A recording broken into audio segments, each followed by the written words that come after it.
Lord. హల్లెలూయా. ఉదయం మీ అందరికీ ప్రభు అయిన యేసుక్రీస్తు నామములో నా హృదయపూర్వక వందనాలు తెలియజేస్తున్నాను. మరి ఈస్టర్ తర్వాతి మొదటి ఆదివారానికి చేరివచ్చిన దేవుని బిడ్డలందరికీ నా హృదయపూర్వక వందనాలు తెలియజేస్తున్నాను. దేవుడు మిమ్మల్ని దీవించి ఆశ్రయించి దర్శించి బలపరిచి తన పరిశుద్ధ నాకరికి సిద్ధపరచునుగాక. మంచిదండి. వాక్య భాగంలో వెళ్దాము.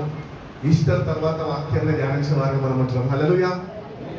ప్రభు మన పాపాల నిమిత్తము ఆయన వచ్చాడు.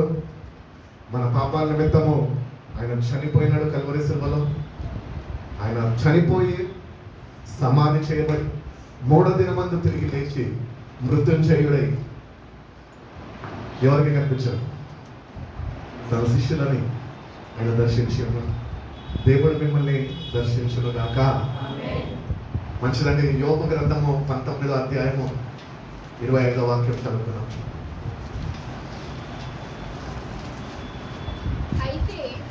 అయితే నా విమోచకుడు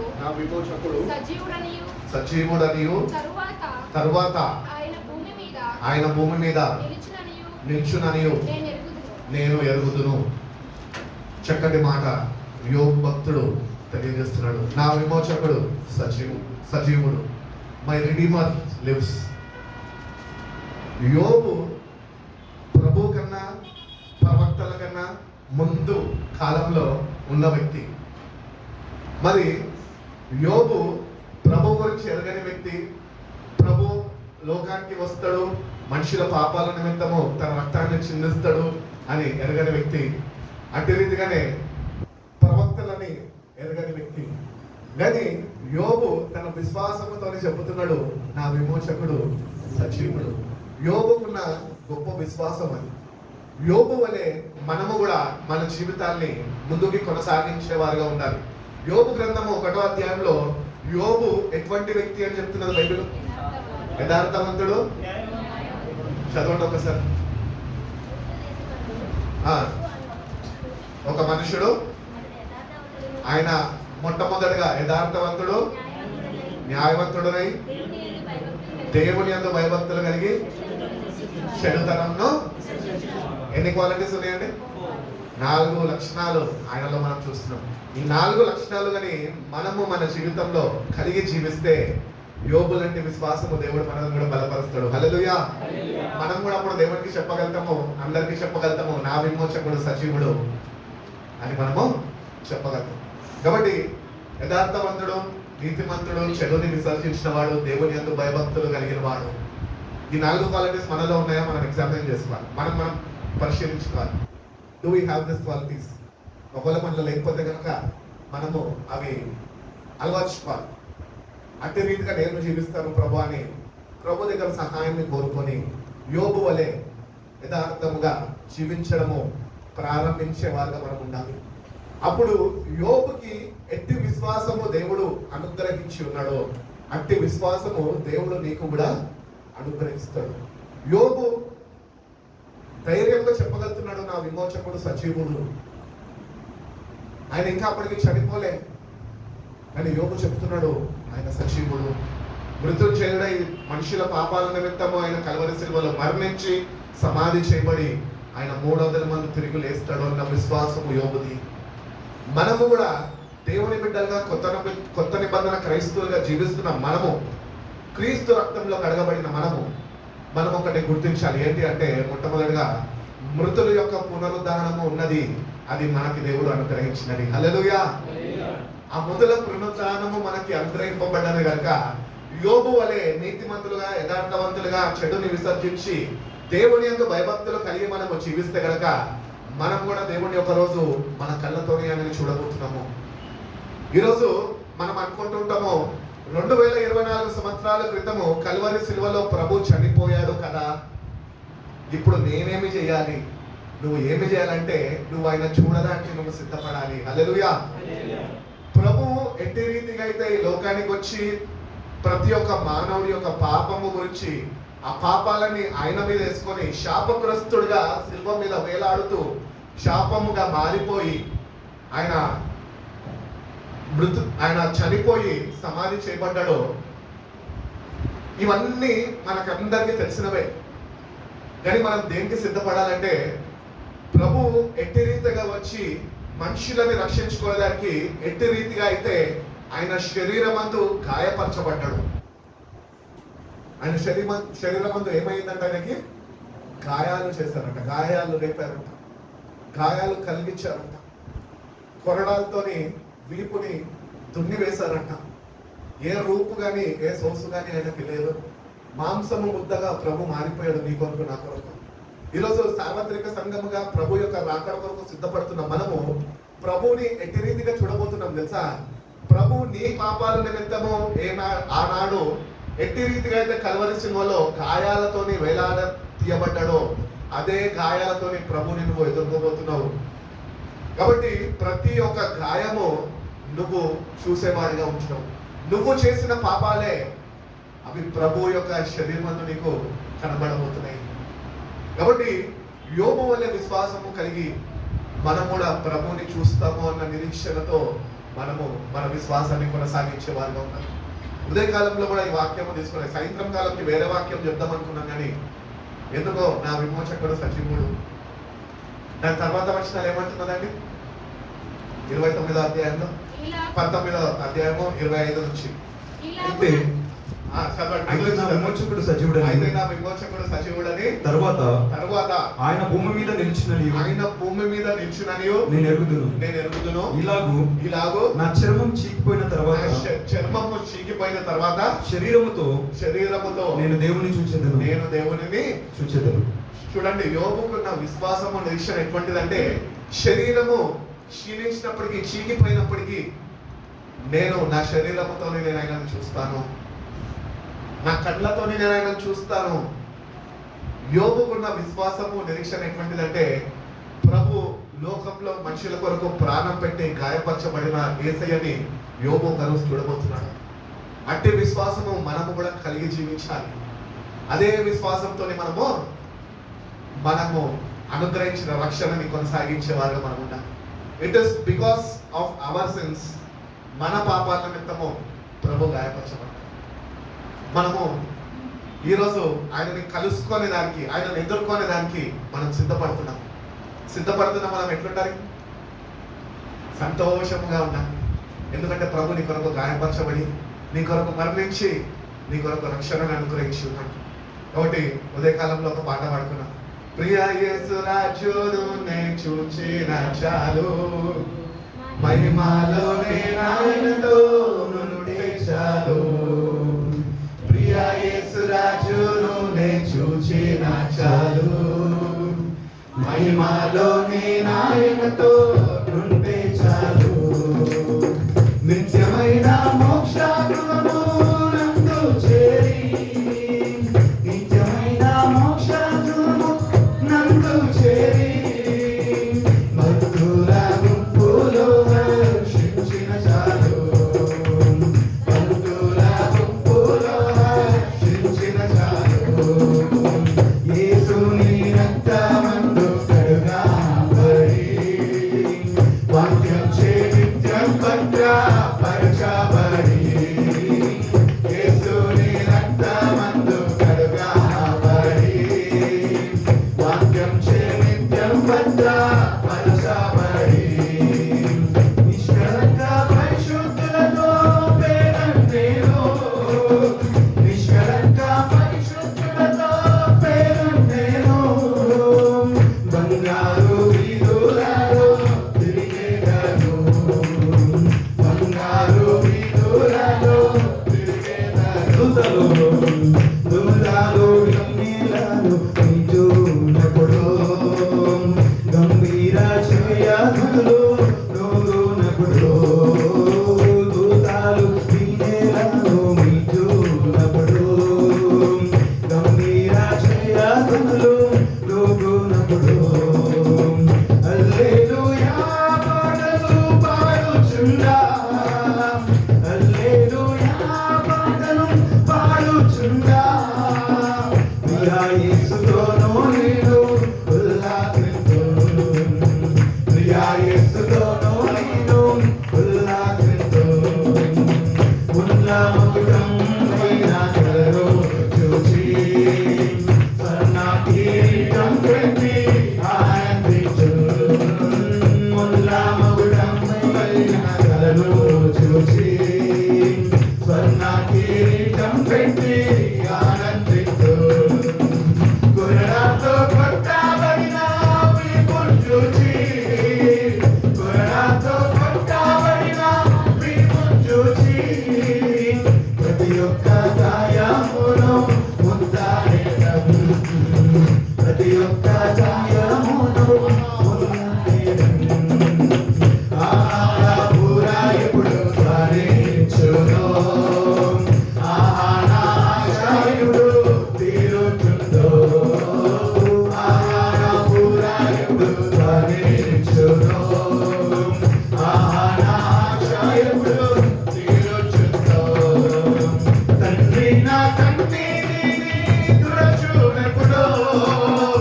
హల్లెలూయా.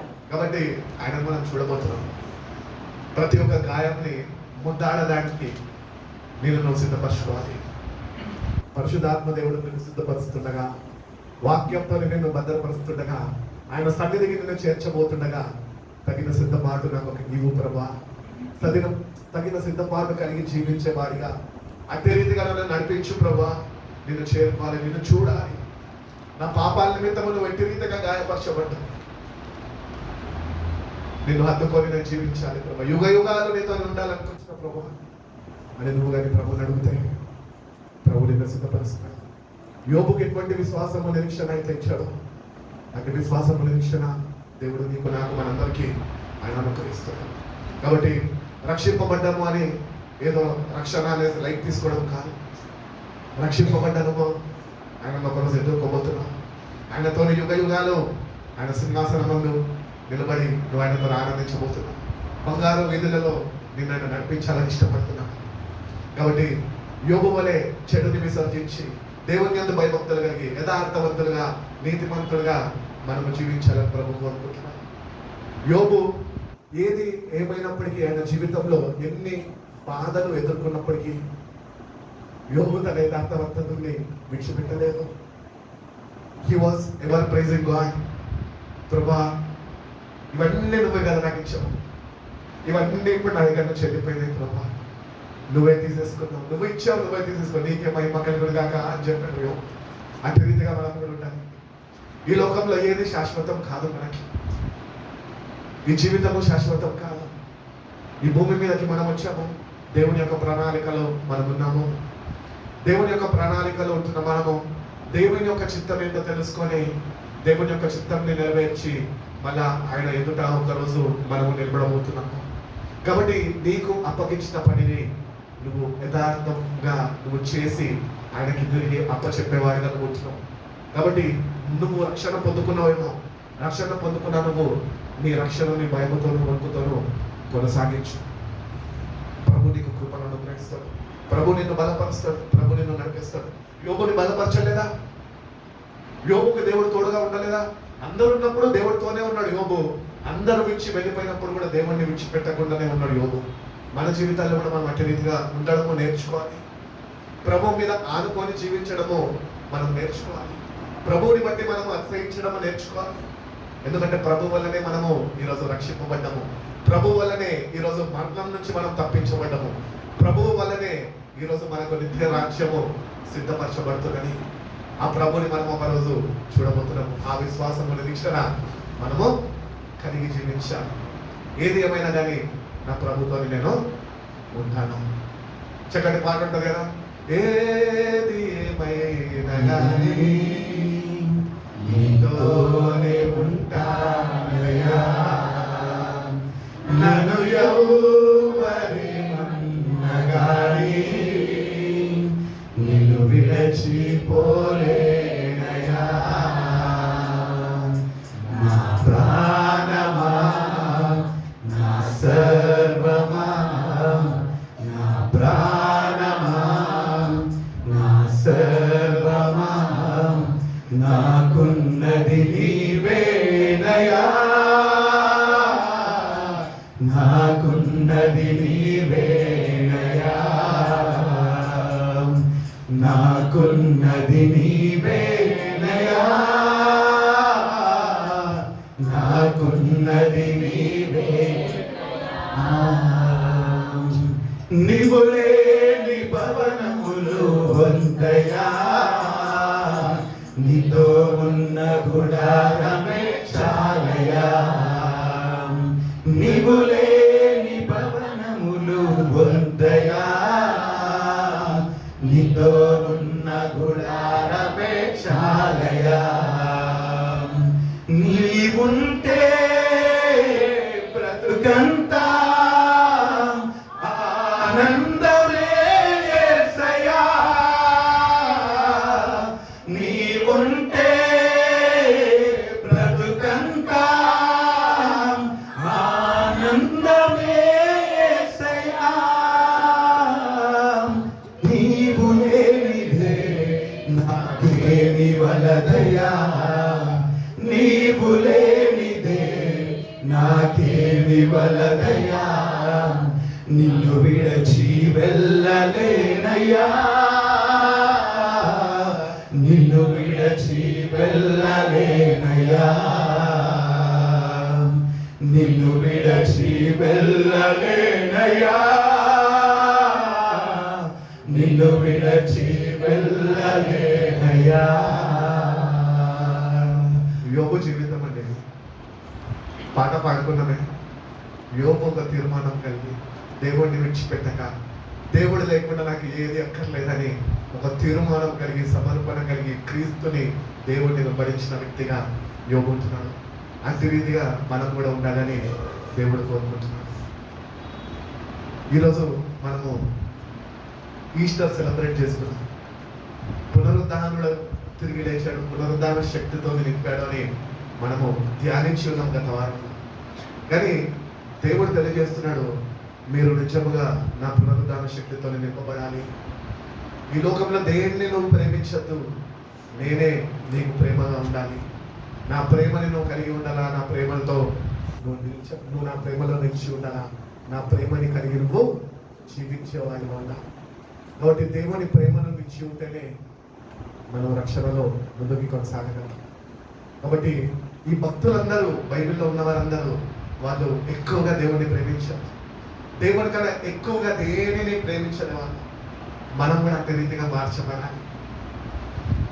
అంత్య దినాల్లో వచ్చినాము, రాకడ సమయంలో వచ్చినాము, ప్రభు ప్రత్యక్షము కాబోతున్నాడు. కాబట్టి ప్రభువుని నువ్వు ప్రేమించే వ్యక్తిగా ఉంటే ఆయన పరిశుద్ధ రాకడలో ఆయన నిన్ను చేర్చుకునే వ్యక్తిగా ఆయన ఉండగలుగుతాడు.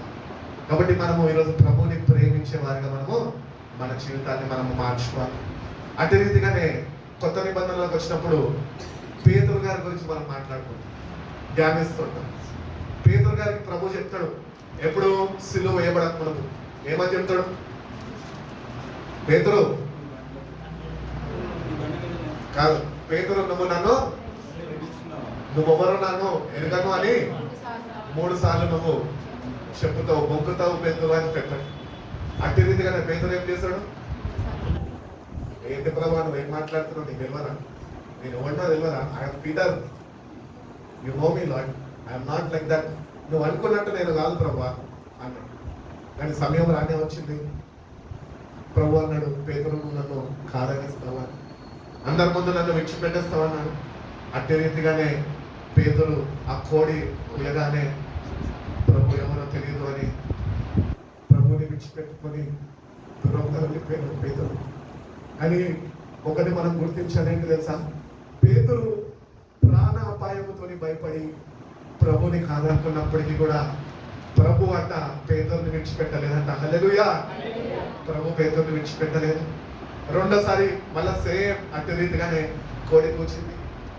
మళ్ళా పేతురు ఎవరు నాకు ఏసయ్య తెలియదు అనేసి మళ్ళా మూడోసారి అదే రీతిగా కోడి పోయగానే ఆయన నీకు తెలుసు కదా అంటే ప్రభు ఎవరు నాకు తెలియదు అని చెప్పి పేతురు అక్కడి నుంచి వెళ్ళిపోయాడు. వెళ్ళిపోయిన పేతురు ఏమి చేశాడు?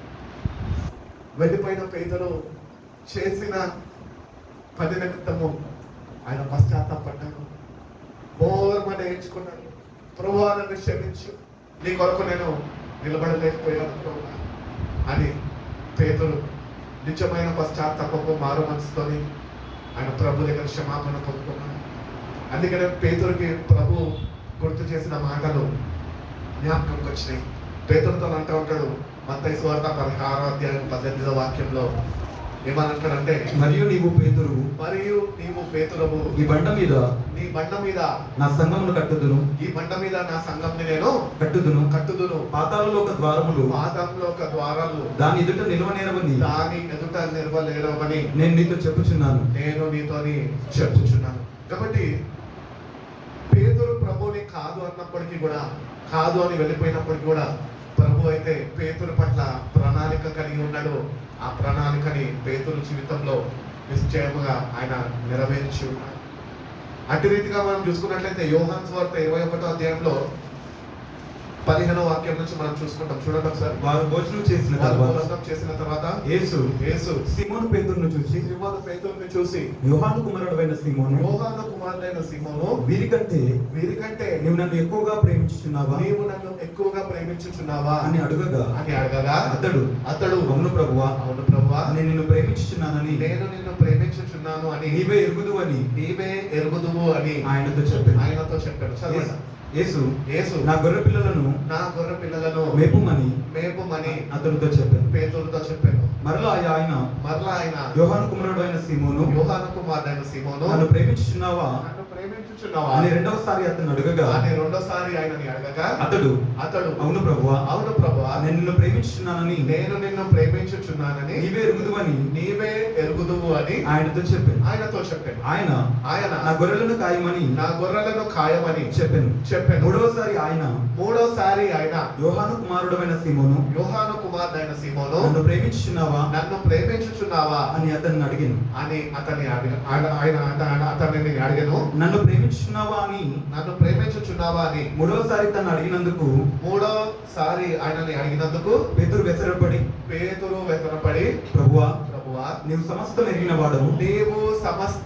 ఎరిగిన వాడవు, నిన్ను ప్రేమించుచున్నానని నీవే ఎరుగుదువు అని ఆయనతో చెప్పాను. మూడోసారి పేతురు ఇచ్చిన జవాబులో దాగి ఉన్న ఆంతర్యం ఏంటి అంటే, ప్రభువా, నువ్వు సమస్తము ఎరిగి ఉన్నవాడువు. ఇది పేతురు ముందు గుర్తించలే. ప్రభుని సిలువ వేయబడక ముందు ప్రభు ఎవరో పేతురుకి తెలియదు. కానీ ఎప్పుడైతే పునరుద్ధానుడై శిష్యులని దర్శించినప్పుడు పేతురు యొద్దకు వచ్చి, పేతురును నన్ను నిజంగా ప్రేమిస్తున్నావా అంటే, అవును ప్రభా, నేను నిన్ను ప్రేమిస్తున్నాను మొదటిసారి, రెండోసారి చెప్పాడు. మూడోసారి పేతురును నన్ను ప్రేమిస్తున్నావా అంటే పేతురు ఇచ్చిన జవాబు మనం గుర్తించాలి. ఏంటి అంటే, ప్రభువా, నువ్వు సమస్తము ఎరిగిన వాడవు. ఈ మాట ముందు పేతురుకి తెలియదు, ఎప్పుడు ప్రభు సిలువ వేయబడక ముందు. కానీ సిలువ వేయబడినాక క్రీస్తు ఎవరో, దేవుని కుమారుడు అని ఆ ప్రత్యక్షత దేవుడు పేతురుకి ఇచ్చి ఉన్నాడు. ఆ దేవుడు ప్రత్యక్షతని పేతురుకి ఇచ్చి ఉన్నాడు కనుక పేతురు జవాబిస్తున్నాడు, యేసయ్యకి జవాబిస్తున్నాడు. ఏమనంటే, పునరుద్ధానుడైన యేసుకి జవాబిస్తున్నాడు. ఏమనంటే, నువ్వు సమస్తము ఎరిగి ఉన్నవాడు. కాబట్టి గాడ్ హ్యాస్ రెస్టోర్డ్ పీటర్. 3 సార్లు మొక్కిన పేతురుని 3-fold రెస్టరేషన్ ప్రాసెస్ లో దేవుడు తీసుకొని వచ్చాడు. అట్టి రీతిగానే మత్తయి సువార్త 16-18లో చెప్పినట్టు, పేతురు నీ మీద నా సంఘాన్ని నేను కట్టబోతున్నా. అట్టి రీతిగానే పేతురుని చేరదీసుకున్నాడు, తన పరిశుద్ధాత్మతోనే నింపాడు. అట్టి రీతిగానే పేతురి ద్వారా పత్రికలు రాయడము, అట్టి రీతిగా సంఘాన్ని స్థాపించడము దేవుడు ఆయన ప్రణాళికని పేతురు జీవితంలో ఆయన జరిగించుకున్నాడు. ఈరోజు పేతురు వలె మనము కూడా చాలా సార్లు ప్రభు ఎవరో తెలియదు అని కొన్నిసార్లు మనం వెళ్ళిపోయి ఉంటాం. వెళ్ళిపోయిన మనము నిజమైన మారుమనసు పశ్చాత్తాపంతో ప్రభు నన్ను క్షమించు అని క్షమాభిక్ష ప్రభు దగ్గర నుంచి పొందుకుంటే, మళ్ళీ తిరిగి ప్రభు యొద్దకు వస్తే, ప్రభు సమస్తము ఎరిగిన వాడు, ఆయన దగ్గర మనం ఏమీ దాయలేము అని నువ్వు గుర్తించగలితే, ప్రభు నిన్ను కూడా పేతురు వలె ఆయన నిన్ను రెస్టోర్ చేస్తాడు. తిరిగి తన పరిశుద్ధాత్మతో నిన్ను నింపి సంఘంలో నిన్ను బహుబలంగా ఆయన వాడుకోవాలని ఆశపడుతున్నాడు. కాబట్టి సంఘానికి వస్తున్న మనము ఈరోజు ఏదో చర్చ్ ఉంది కదా, ఇక్కడ ఏదో బోర్డు చూసాము, చాలా మంది చెప్తారు, ఎవరు చెప్తారండి, ఎందుకు వచ్చారండి, ఎట్లా వచ్చారండి, ఏమో అంటే ఎప్పటి నుంచో ఎంతో కాలం నుంచి ఎదుగుతున్నాం, కానీ బోర్డు కనిపించింది వచ్చాము.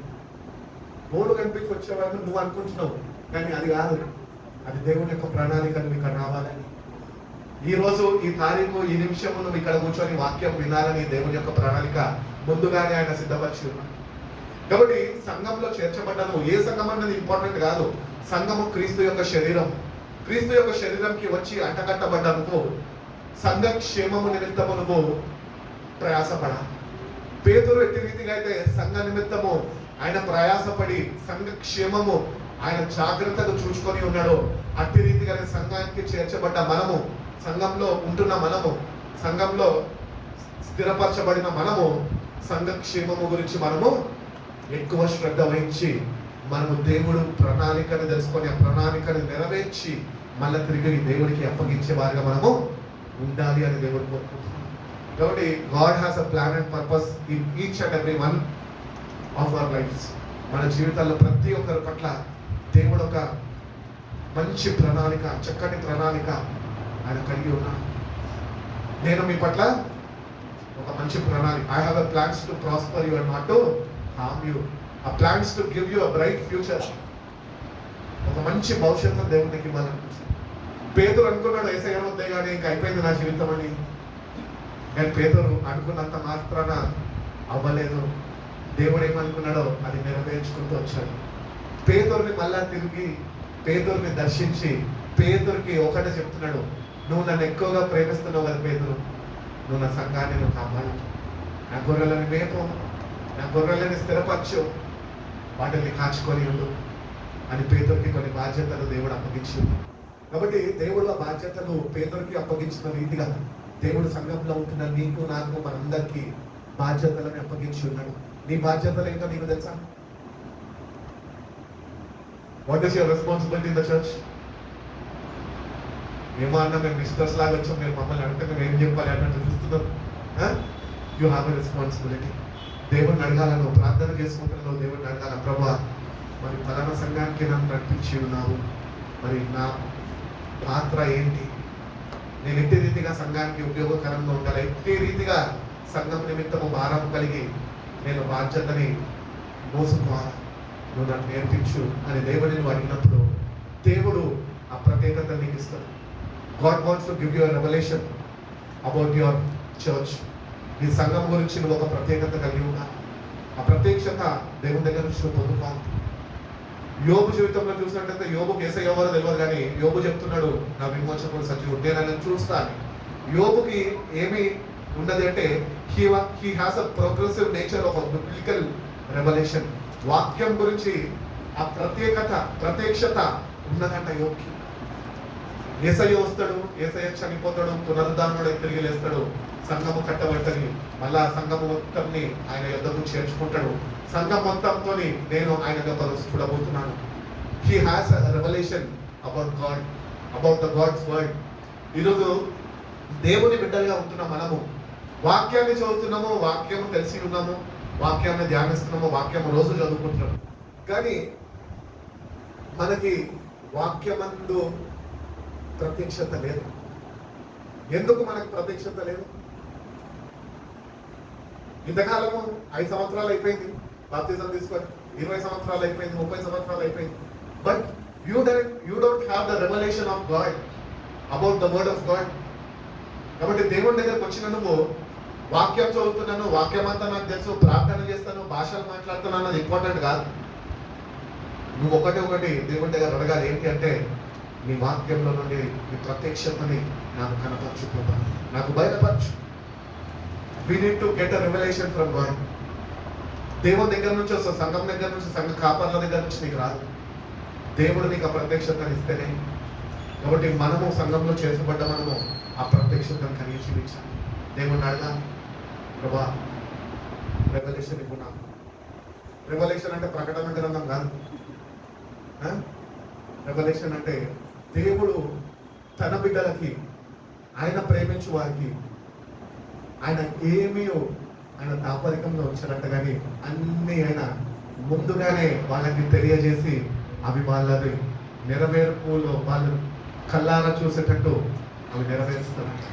కాబట్టి దేవుడు తనని ప్రేమించే వారికి ముందుగానే బయలుపరుస్తాడు కనుక మనము దేవుడిని ప్రేమించే వారిగా మార్చబడి ముందు జరగబోయే విషయాలన్నీ ప్రభు దగ్గర నుంచి ఆ ప్రత్యక్షతను పొందుకొని మనము ప్రభు యొక్క రాకడ కొరకు సిద్ధపరచుకోవాలి. హల్లెలూయా.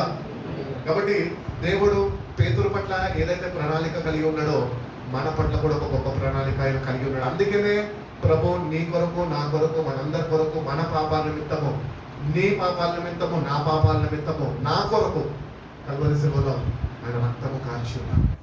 ఎప్పుడైతే నేను వెళ్ళి పాపిని అని ఒప్పుకొని కార్చిన రక్తం చేత నన్ను నేను కడుక్కోవడానికి ఇష్టపడతాను, కడగమని ప్రభుని బ్రతిమలాడుకుంటాను, వేడుకుంటాను, పశ్చాత్తాపడి ప్రాధేయపడి కడగబడతాను, దేవుడు నాకు ప్రత్యక్షతనిస్తాడు. కాబట్టి యోబు క్వాలిటీస్ చెప్పాం కదా, నీతిమంతుడు, యథార్థవంతుడు, చెడుని విసర్జించిన వాడు, దేవుని యందు భయభక్తులు కలిగిన వాడు. ఈ 4 క్వాలిటీస్ నీలో ఉంటే కనుక ప్రభు యొక్క ప్రత్యక్షతను పొందుకుంటావు. ఈ 4 మనలో లేవు కనుకనే ప్రభు యొక్క ప్రత్యక్షతని మనము పొందుకోలేని వారిగా మనం ఉంటున్నాం. ఈ 4 మనలో లేవు.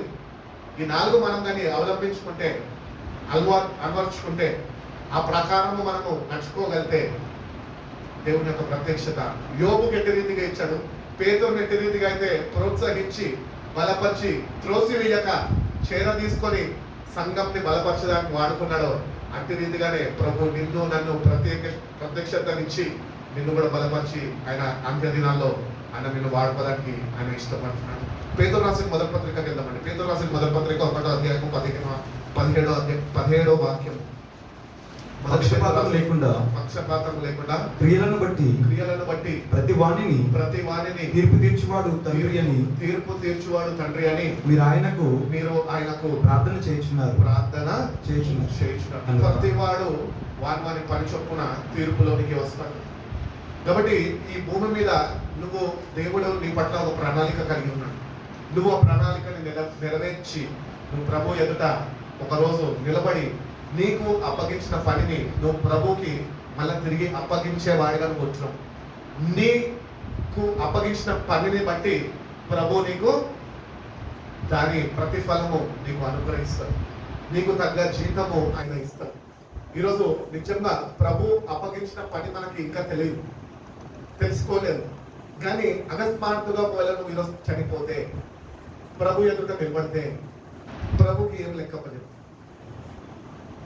కాబట్టి ఇంకా ప్రభు అంతా మనని పోనీయలేదు. కానీ ప్రభు కృపని విస్తరింపజేసి ఇంకా మనకి సమయాన్ని ఇస్తున్నాడు. ఏంటి అంటే ఇప్పటికన్నా ప్రభు యొక్క చిత్తం ఏంటో తెలుసుకొని ఆయన దగ్గర నుంచి ఒక ప్రత్యక్షతని పొందుకొని అది మనము నెరవేర్చి ఆయనకి ఒకరోజు తిరిగి అప్పచెప్పే వారిగా మనం ఉంటున్నాము అని ప్రభు జ్ఞాపకము చేసుకొని ప్రభు మనకి ఇంకా ఆయుష్ను ఆరోగ్యంను అనుగ్రహించి మనల్ని నడిపిస్తున్నాం. కాబట్టి God has a plan and purpose in everyone's life. నువ్వు ఎవడన్నా కావచ్చు. ఫర్ ఎగ్జాంపుల్ చెప్పాలంటే కొత్త వారు ఉన్నారు కాబట్టి చెప్తున్నా, నేను దేనికి పనికిరాని వాడిని అందరు చెప్పింది.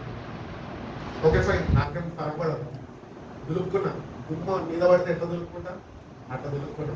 నీకు పనికి రాకపోతే నేనేం చేయాలి? నువ్వు పక్కకు, నేను ఆ దారిలో నేను పోతున్నాను అని చెప్పేసి లైట్ తీసుకున్నా. అంత ఫీల్ కాలే. సొంత వారే అన్నారు దేనికి పనికి రావాలన్నాను. ఒకరోజు కూర్చొని నేర్చుకున్న ప్రభు అదేంటి పనికిరానంటూ నేను ప్రభు అన్నాడు, నువ్వు ఎవరికి పనికిరావా, నిన్నే నేను వాడుకుంటాను. అందుకని మీ ముందు నేను నిల్చుకున్నాను. ఏనాడు ఎక్కడికి పోలేదు, ఎవరి దగ్గర నేర్చుకోలేదు. కేవలం ప్రభు వైపు చూశాను, వాక్యము చదివాను, ప్రభు దగ్గర ప్రార్థన చేశాను. ప్రభు ఏ అర్హత యోగ్యత లేదు, నన్ను తెలుగు కూడా సరిగ్గా మాట్లాడడానికి రాదు ప్రభు, ఎవరితో మాట్లాడే అలవాటు కూడా నాకు లేదు. నన్ను ఎట్లా వాడుకుంటావు ప్రభా, నువ్వు నాకు అప్పగించిన పని నేను చేయలేను అంటే ప్రభు అన్నాడు, బిడ్డ నువ్వు నిల్చో, నేను నిన్ను వాడుకుంటాను.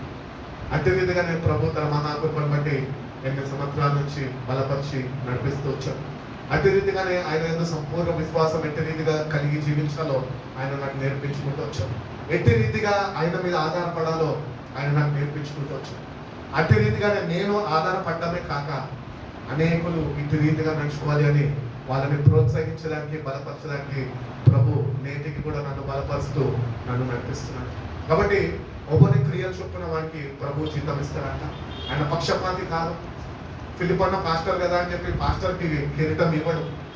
మీరెంతనో నేను అంతనే. ఒకటే వ్యత్యాసం ఏంటంటే స్టేజ్ మీద ఉన్న నేను కింద ఉన్నాను. నేను ఒకప్పుడు అక్కడ కూర్చున్నాను. బయట వారు వచ్చి బోధిస్తుంటే నేను కూడా విన్నామండి.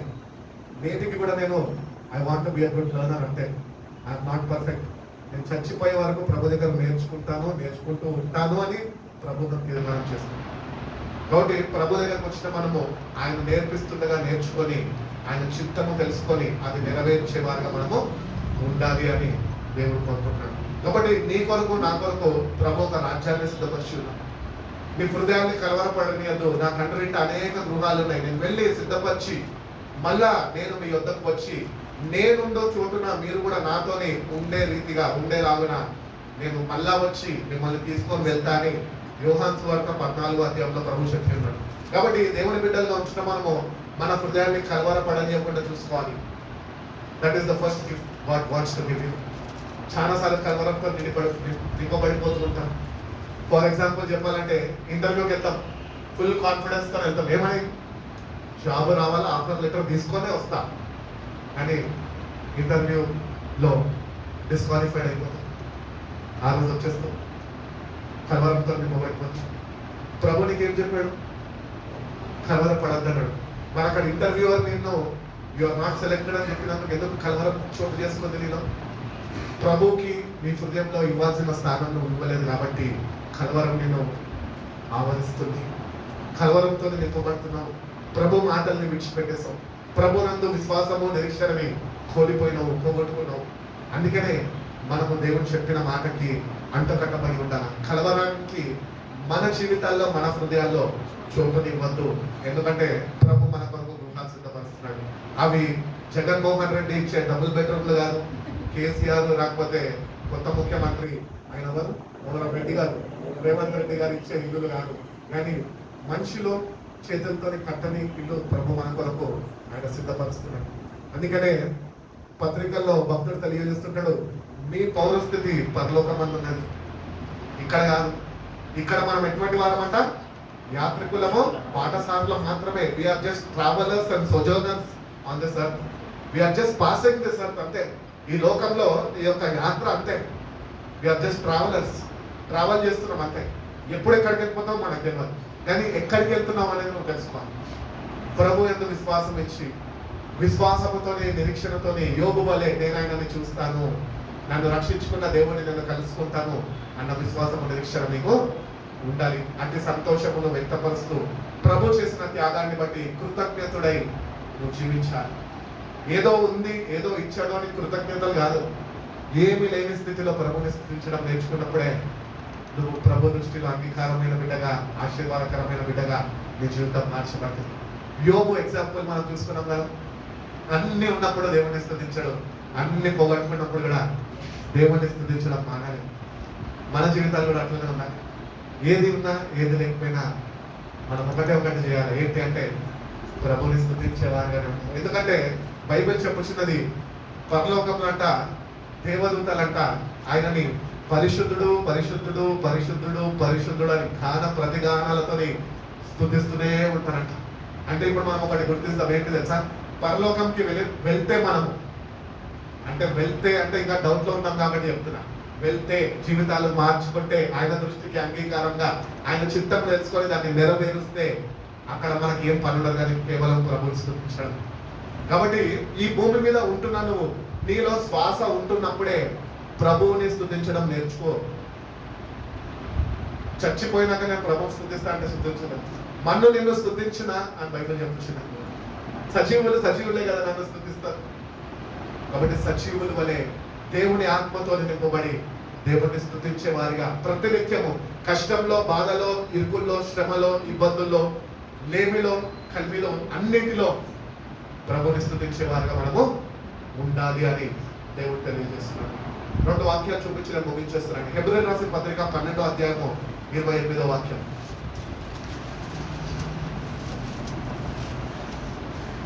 అందువలన మనము నిశ్చలమైన రాజ్యమును పొంది దైవ కృప కలిగి ఉందము. ఆ కృప కలిగి వినయ భయభక్తులతో దేవునికి ప్రీతికరమైన సేవ చేయుదము. ఏలైనగా మన దేవుడు దహించు అగ్ని అయి ఉన్నాడు. ఎవడంట మన దేవుడు? దహించు అగ్ని అయి ఉన్నాడు.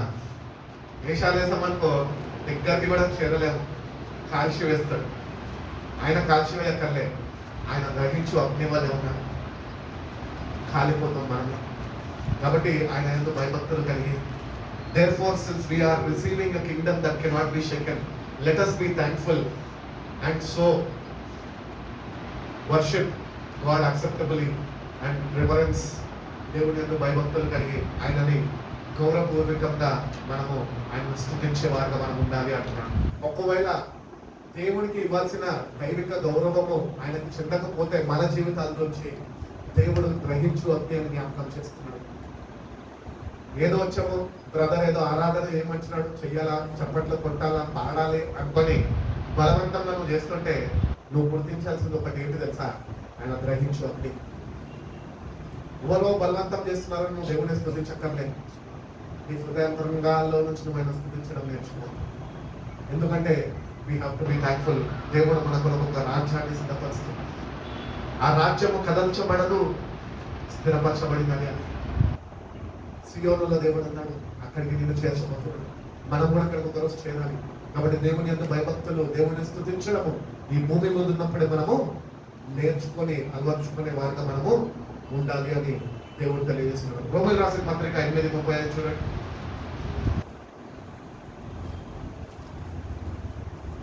క్రీస్తు ప్రేమ నుండి మనల్ని ఎడబాపు వాడెవడు, మనని ఎడబాపు వాడు ఎవడు, శ్రమ అయినను బాధ అయినను హింస అయినను కరువైనను వస్త్రహీనత అయినను ఉపద్రవమైనను ఖడ్గమైనను మనల్ని ఎడబాపున ఇందును గూర్చి. చాలండి. ఎన్ని వచ్చినాయి మొత్తము? 8. లెక్క పెట్టదు. విని మనసుని పెడితే సంఖ్య గుర్తొస్తుంది. 8. ఈ 8 కూడా నిన్ను దేవుడి నుంచి ఎడబాపవంట, అంటే వేరు చెయ్యలేవంట. అదేమేమంటున్నాడు? శ్రమ అయినను బాధ అయినను హింస అయినను కరువైనను వస్త్రహీనత అయినను ఉపద్రవమైనను ఖడ్గమైనను. ఈ 7 కూడా నిన్ను ప్రభు నుంచి దూరం చేయలేవు. కానీ మనం ఒకటి గుర్తించాలి. ఏమి గుర్తించాలంటే, ఏది నిన్ను ప్రభు ప్రేమ నుంచి దూరం చేయలేదు కనుక నీ అంతటా నువ్వు దూరం అయిపోతే నువ్వు దూరం అయిపోవాలి. దేవుని బిడ్డలుగా ఉంచిన మనము చాలాసార్లు మన జీవితాల్లో కొన్ని కష్టాలు, కొన్ని పరిస్థితులు కూడా మనం వెళ్తున్నప్పుడు జీవితం మీద విరక్తి చెంది వేసాడిపోయి మనము ప్రభుని విడిచిపెట్టేస్తాం. పేతురు ఎట్టి రీతిగా అయితే ప్రభువును ఎవరో నాకు తెలియదు అనుకుంటూ వెళ్ళిపోయాడో అట్టి రీతిగా మన స్వభావం కూడా మారిపోతూ ఉంటుంది. మనం కూడా ప్రభు యొక్క ప్రేమ నుంచి వద్దు కాదు అనుకొని దూరం వెళ్ళిపోతుంటాం. ఎందుకంటే మనకి ఉంటున్న పరిస్థితులు బట్టి, అది ఆర్థిక ఇబ్బంది కావచ్చు, లేకపోతే ఏదో ఒక సమస్య కావచ్చు. ఆ సమస్యల్లో నువ్వు ప్రభు యొక్క ప్రేమని గుర్తించి ప్రేమలో నిలిచి ఉండేవాడుగానే ఉండాలి. కానీ ప్రభు యొక్క ప్రేమ నుంచి నీ అంతటా నువ్వు వేరు అయిపోవద్దు. దేవుణ్ణి శిష్యులు ప్రేమించారు, అవునా? మరి ప్రేమించిన శిష్యులే ఒక శిష్యుడు ఎందుకు దేవుణ్ణి విడిచిపెట్టి వెళ్ళిపోయాడు అంటే, యూదా గురించి నేను మాట్లాడుతున్నాను. యూదా గురించి వాక్యంని మనము పోల్చితే గనక యూదా ఏమన్నాడంటే, ప్రభుతోనే ఉన్నాడు, ప్రభుని ప్రేమించాడు, ప్రభు కూడా యూదాని ఎక్కువగా ప్రేమించాడట. అందుకనే ధనం యొక్క సంచినంతా యూదా చేతిలో పెట్టాడు. అంతగా నమ్మకము అయిన వ్యక్తి అని యూదాని నమ్మినప్పుడు యూదా నమ్మక ద్రోహం చేసి ప్రభు యొక్క ప్రేమ నుంచి తను తాను దూరం చేసుకొని నాశనానికి గురైపోయాడు. ఎందుకు ఈ మాటలు నేను మీకు తెలియజేయాలని ఆశపడుతున్నానంటే, బైబిల్ వాక్యము చెప్తున్న రీతిగా ఆ వాక్యమును విశ్వసించండి. దేవుని ప్రేమ నుంచి నిన్ను ఏది చేయలేదు. ఒకవేళ వేరైతే అది నీ అంతటా నువ్వు అవ్వాలా, నీ అంతటా నువ్వు నాశనానికి వెళ్ళిపోవాలా. కాబట్టి దేవుని ప్రేమలో నిలిచి ఉన్నాడు. దేవుని ప్రేమ శాశ్వతమైన ప్రేమ, అది యుగ యుగాలు నిన్ను కోరుకున్న ప్రేమ. ఆయనతోని యుగ యుగాలు నువ్వు కలిసి జీవించాలి అన్న ప్రేమ అది. కాబట్టి దేవుని ప్రేమని అర్థం చేసుకొని, దేవుని యొక్క చిత్తము సంకల్పం ఏంటో తెలుసుకొని ఆ ప్రకారము మీరు నిలిచి ఉండాలి. యోహాను సువార్త 15లో అంటాడు కదా, మీరు నా యందును నేను మీ యందును నిలిచి ఉంటే మీరు బహుగా ఫలిస్తారు. మీ అంతటా మీరు ఏమీ చేయలేరు అని చెప్పేస్తున్నారు. కాబట్టి ఈ రోజు కన్నా ప్రభుకి ఎంతగంటమై ఉన్నావా? ఫలించగలుగుతున్నావా? లేకపోతే ఫలం లేని జీవితం నీకు ఉంటున్నదా? ఈరోజు నువ్వు ఒక తీర్మానం చేసుకో. ప్రభా, పేతురు వలె నేను ఒక రోజు నిన్ను కాదనుకున్నాను. ఎన్నోసార్లు నా కష్టాల్లో, నా శ్రమల్లో, ఇరుకుల్లో, ఇబ్బందుల్లో నిన్ను వద్దనుకున్నాను. నిన్ను మర్చిపోయాను, నీ మాటల్ని మర్చిపోయాను. కానీ పేతురు వలె మళ్ళీ నేను తిరిగి నీ వద్దకు వస్తున్నా ప్రభా. పేతురుని ఎట్టి రీతిగా అయితే సంఘాన్ని కడతా అన్నావు, పేతురుని ఎట్టి రీతిగా అయితే బలపరిచి నువ్వు వాడుకున్నావు, నన్ను కూడా వాడుకో ప్రభు అని నీ జీవితాన్ని నువ్వు ప్రభుకి నువ్వు అప్పగిస్తే ప్రభు నిన్ను లేవనెత్తుతాడు. నీ ద్వారా తన సంఘాన్ని ప్రభు కట్టుకుంటాడు. తన పరిశుద్ధ రాకడ కొరకు నీ ద్వారా నిన్ను, నీ కుటుంబాన్ని, అనేకుల్ని ప్రభు సిద్ధపరుస్తాడు. దేవుడు అటువంటి కృప మనందరికీ అనుగ్రహించి బలపరిచి నడిపించును గాక. కళ్ళు మూసుకుందాం, చిన్న ప్రార్థన చేసుకుంటున్నాను. కరెక్ట్ 9:20 అయింది. 10 minutes ప్రభు యొక్క సంస్కారం కూడా అయిపోతుంది, ఇంటికి వెళ్ళిపోవచ్చు. కాబట్టి ఎవరు తొందరపడద్దు. ముగింపు ప్రార్థన అయినాకే సెలవు తీసుకోవాల్సిందిగా ప్రభు పేరిట మీ అందరికీ వేడుకుంటున్నాం. చిన్న ప్రార్థన చేస్తాం. కళ్ళు మూసుకుంటాం. పరిశుద్ధుడా, ప్రేమ కలిగిన సేవా గొప్ప తండ్రి, మమ్మల్ని మీరు ఎంతగానో ప్రేమించి మా జీవితాల్లో ప్రభు మరొక మాసాన్ని మీరు అనుగ్రహించి ఈ పునరుద్ధాన దినంలో ప్రభా నీ మందిర ఆభరణంలో నేను స్తుతించడానికి, నేను కీర్తించడానికి, నేను కొనియాడడానికి, నీ ప్రేమని రుచి చూడడానికి ప్రభా, నీ వాక్యాన్ని ధ్యానించడానికి నువ్వు చూపిన ప్రేమను బట్టి వాత్సల్యాన్ని బట్టి నీకు వందనాలు ప్రభా. వచ్చిన ప్రతి ఒక్క బిడ్డను మీరు జ్ఞాపకం చేసుకోండి, ప్రతి ఒక్క బిడ్డను మీరు దర్శించండి ప్రభా. బిడ్డలు మీరు ధైర్యపరచండి. పేతురు వారే కృంగిపోయి ఉన్నారేమో ప్రభా, నిన్ను కాదని నిన్ను త్రోసివేసి దూరంగా ఉంటున్నారేమో ప్రభా, అయోమయ స్థితిలోనైనా దిగజారిపోయి ఉన్నారేమో ప్రభా. ఆ బిడ్డలను మీరు దర్శించండి. పేతురుని ఎట్టి రీతిగా అయితే పునరుద్ధానుడైనాక మీరు దర్శించి ఉన్నారు, అట్టి రీతిగా మీ బిడ్డల్ని మీరు దర్శించండి ప్రభా. బిడ్డల్ని మీరు ధైర్యపరచండి ప్రభా. తిరిగి మళ్ళీ నీ ఆత్మతో బిడ్డల్ని మీరు నింపండి ప్రభా. బిడ్డల్ని నేను బలంగా మీ చేతిలో మీరు వాడుకోండి ప్రభా. పేతురు వారే ప్రభా నీ కొరకు తీర్మానం కలిగి, సాక్ష్య జీవితం కలిగి ప్రభా, బలమైన సాధనల వలె మీ చేతిలో నేస్తలో వాడబడి ప్రతి ఒక్క బిడ్డకి మీరు దయచేయమని అడుగుతున్నాం తండ్రి. మీరు మాకు తోడుగా ఉండండి. మీ సహాయ మార్గాల గురించి అన్ని నామములకైనా పై నామము అధికారం కలిగిన నామము మీరు మాకు ఇచ్చున్నారు. అధికారాన్ని కలిగించి కృపను మాకు దయచేయండి. మీరు మమ్మల్ని బలపరచండి. నీ దృష్టికి అంగీకారమైన వారిగా యోబు వలె నీతిమంతులుగా, యథార్థవంతులుగా, చెడుని విసర్జించి దేవుని యొక్క భయభక్తులు కలిగిన వారిగా ప్రభా మా జీవితాన్ని గ్రహించి అద్భుతం నేను కాల్చి ప్రభా నీ దృష్టికి అంగీకారమైన బిడ్డలుగా మమ్మల్ని తీర్చిదిద్ది చేసిన త్యాగాన్ని మేము జ్ఞాపకం చేసుకుంటాం. మా జీవితాన్ని మేము పరిశుద్ధపరచబడుతున్నాం. నీకు సమీపంగా జీవిస్తూ నేను అక్కడ కొరకైనా తగిన సిద్ధపాటు మా ప్రతి ఒక్కరిని మీరు అనుగ్రహించి మా జీవితాల ద్వారా మీ నామానికి మహిమ ఘనత ప్రభావాలు పొందుకుంటారు. మరి ప్రతి ఒక్క బిడ్డలైనా మీ చేతులకు అప్పగిస్తాం. మీరేమైనా బిడ్డలు మీరు బలపరిచి ముందుకి నడిపిస్తున్నాం. యేసయ్య పరిశుద్ధ నామంలో ఈ ప్రార్థన అడిగి వేసుకొచ్చిన పరమ తండ్రి, ఆమేన్.